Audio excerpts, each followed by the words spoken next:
Have you ever felt stressed about your finances? Or maybe you just don't know what to do with your extra money? Then this video is for you. I'm going to be going over the top 4 best financial habits to master if you want to be set apart from the average person. Let's get right into habit number 1, and that is spending less than you make.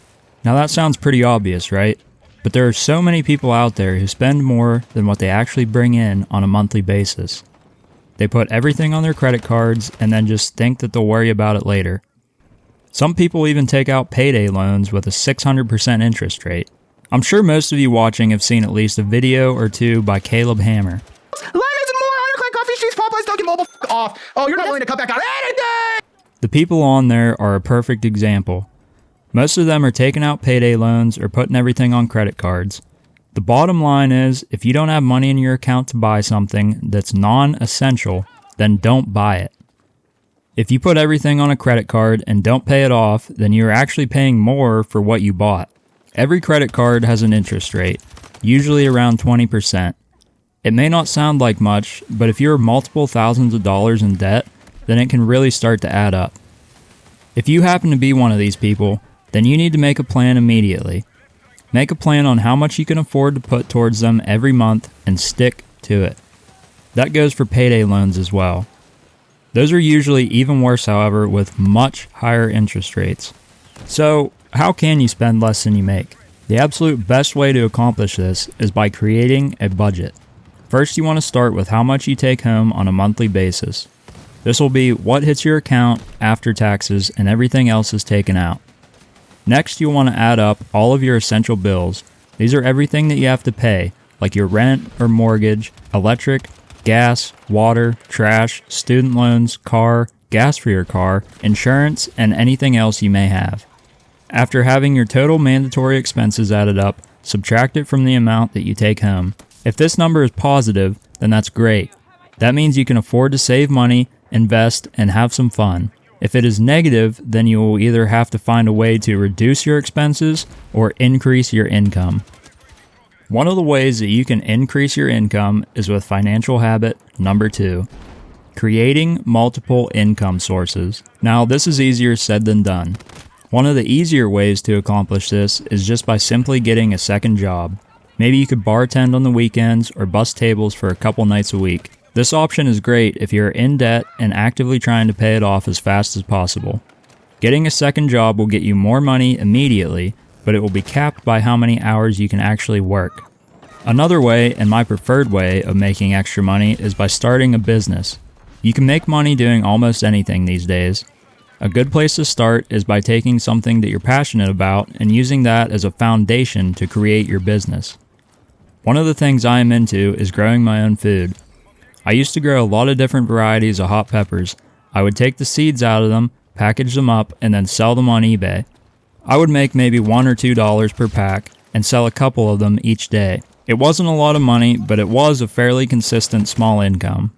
I also have plans of starting a roadside self-serve produce stand. That way, all the extra food that I grow, I can sell and make a little bit of extra income. Another thing that you can do is freelancing. If you have a skill that you can market, like building websites, then you can advertise your services on places like Fiverr. With freelancing, you can set your own price and your own schedule. There's really no limit to the amount of money you can make from freelancing, which is what makes it such an ideal option.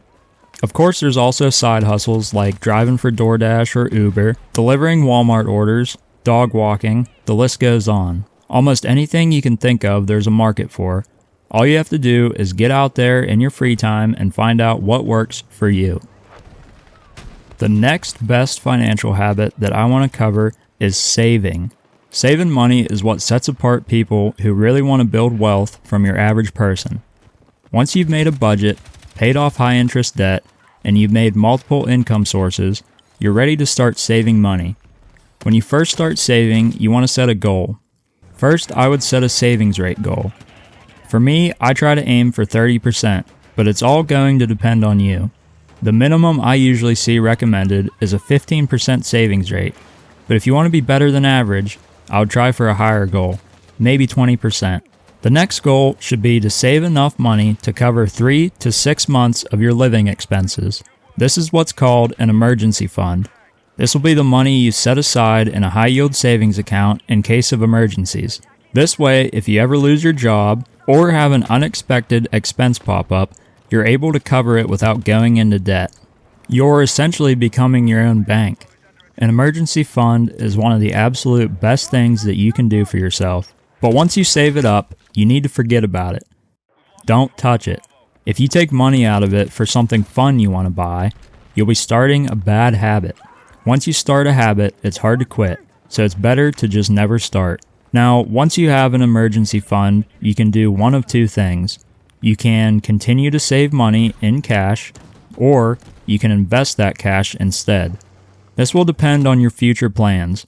If you're wanting to save for a house or a car or any other big purchase, then you should continue to put money into your high-yield savings account. If not, then you can move on to financial habit number 4. My personal favorite, investing. Investing can be scary for a lot of people, but once you understand what you're putting your money into and the power that investing has, then you're going to fall in love with it. Now, when I say investing, I'm mainly talking about the stock market. There is, of course, hundreds of different ways that you can invest your money, but none are as simple and reliable as the stock market. If you ever heard someone talk about the S&P 500, that is the top 500 companies in the US. You can invest into an ETF that tracks the S&P, and by doing so, you're actually buying tiny pieces of all 500 of those companies. Historically, the S&P has returned 10 to 12% per year. It may not seem like much, but over the course of 40 years, it will really start to compound. So, in short, the S&P 500 is going to be the simplest and easiest way that you can start investing into the stock market. The main way that you want to always be investing is by getting your company's 401k match, if they offer one. The company I work for offers a 3% match if I put in 6%. This is the most that they'll match, but it's an automatic, free 50% gain for the money that I invest there. Whatever the max is that your company will match, you should put that in. Many places will match 100% up to a certain amount, and this is great. There's been plenty of millionaires made from just this alone. Now, after you've gotten your company's 401k match, you should open up a Roth IRA. This is an account that lets you invest money that has already been taxed, and once you're 59 and a half, all the money that's in it is tax-free. This year, in 2026, the limit for Roth IRA contributions is $7,500 for the year. A great goal for you is to max it out. Maxing out your Roth IRA is a proven path to becoming a millionaire. I myself have been doing this for the past 4 years, and it's beginning to grow quite nicely. I'm going to continue to max out my Roth for as long as I can, and you should too. Now, putting money into your Roth is not actually enough. You have to make sure that you are investing that money. I've seen this mistake made before. Someone who is new to investing puts money into their Roth and thinks that that's all that they have to do, but that is not correct. You have to actually invest that money for it to grow. There's a lot to choose from, but the main thing people invest into is the S&P 500. Whatever brokerage you're using will have a fund that tracks the S&P. If you're using Fidelity, that fund is FXAIX. Or, if you're using Robinhood like me, you could buy Vanguard's fund, VOO. There's also another investing account that is very similar to a Roth, and that's a health savings account, or HSA. You put money into it and invest just like a Roth, but instead of being used for retirement, it's used for qualified medical expenses that you can take out tax-free. The limit for an HSA for 2026 for self-only coverage is $4,400 and $8,750 for family coverage. The final investment account that I'll cover is the taxable account. This is where any money that you have left over after investing into your 401k, your Roth, or HSA will go. The money you make here is always going to be taxed, as well as the money that you put in. So it's not the best account for taxes, but it also has no limit. You can invest as much as you want into a taxable account. So there you have it, the top 4 best financial habits to master. If you've watched this far into the video, I want to thank you. I hope all of you have found some kind of value in this video, and I wish you all the best in your financial journeys.